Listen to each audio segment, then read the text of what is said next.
Hi, this is Catherine Dubberly, the Answer Lady. Lately, square knitting needles have arrived on the scene, and I would like to try some. Let's try making some today. I've been hearing a lot about square knitting needles, and I would like to try some. But you know me, I want to do it myself. So here's what I'm going to start with. This is a square dowel, about 3/8 inch square from Hobby Lobby. It started out at 40-something inches long, and it cost 79 cents. This is a little hacksaw on a stick. I have my own so that I don't get in trouble for using the family hacksaw. These are little end caps that are meant to go on dowels. They fit on round dowels. They're called finial caps. So I'm going to have to trim my square dowel to fit in there. I'll do that with my Swiss Army knife. But because that's hard on the knife, I'm going to use my knife sharpener.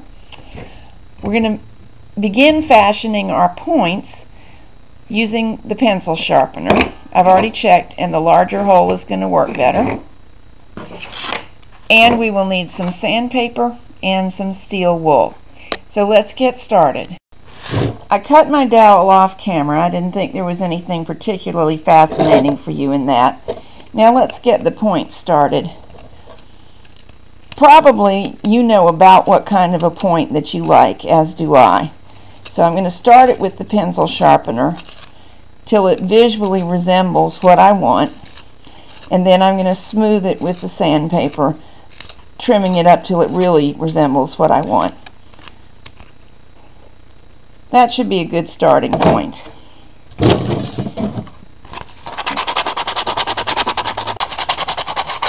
A couple of things to be said about this sanding process.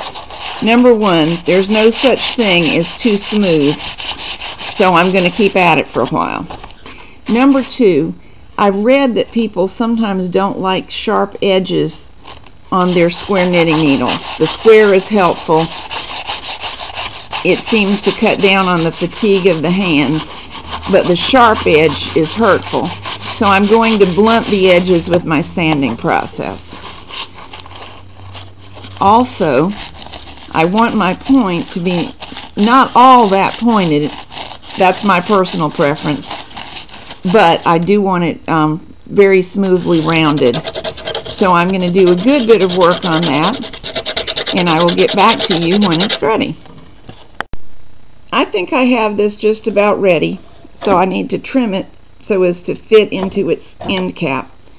By the way, if you didn't want to fool with this, or you just wanted to try out the idea, you can simply knot a rubber band around the end for a stopper to try it out with. Or you could put some self-hardening clay, a little blob of it on the end. Sometimes you can find a bead that it will fit. So it doesn't have to be that you buy one of these end caps. It almost fits. I'm going to trim it just a little bit more. I'm going to put a spot of glue eventually to hold these on, but I can try them out without the glue. Or I can just force it on and hope it stays, and it usually will. That's pretty firm. Now, one final step. As you know, with knitting needles, there's no such thing as too smooth. So I'm using steel wool, fine steel wool, to do a last finishing. One nice thing about this is if I don't put any finish on them, as in oil or varnish, and I just let the oils of my hands gradually season them, then should I ever get a burr, I can just come back and sand or steel wool it some more, depending on what's necessary. Oh, that feels good.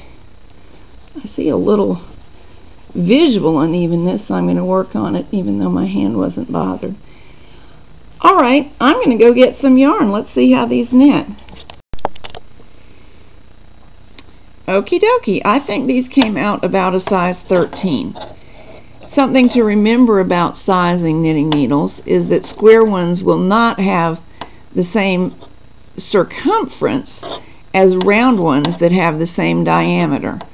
So you will come close if you buy dowels with the same diameter as your round needles, but it won't be identical. This is a bulky knitting needle, probably about a size 13, and since I didn't have bulky yarn handy, I'm knitting 2 strands of worsted, and I'm knitting it around the camera, so I feel rather clumsy. But when I was off camera, it was knitting very nicely. I think that I'm going to enjoy them. So if you have been lusting after the new square needles and you would rather do it yourself to save money or just for fun, why not give this a try?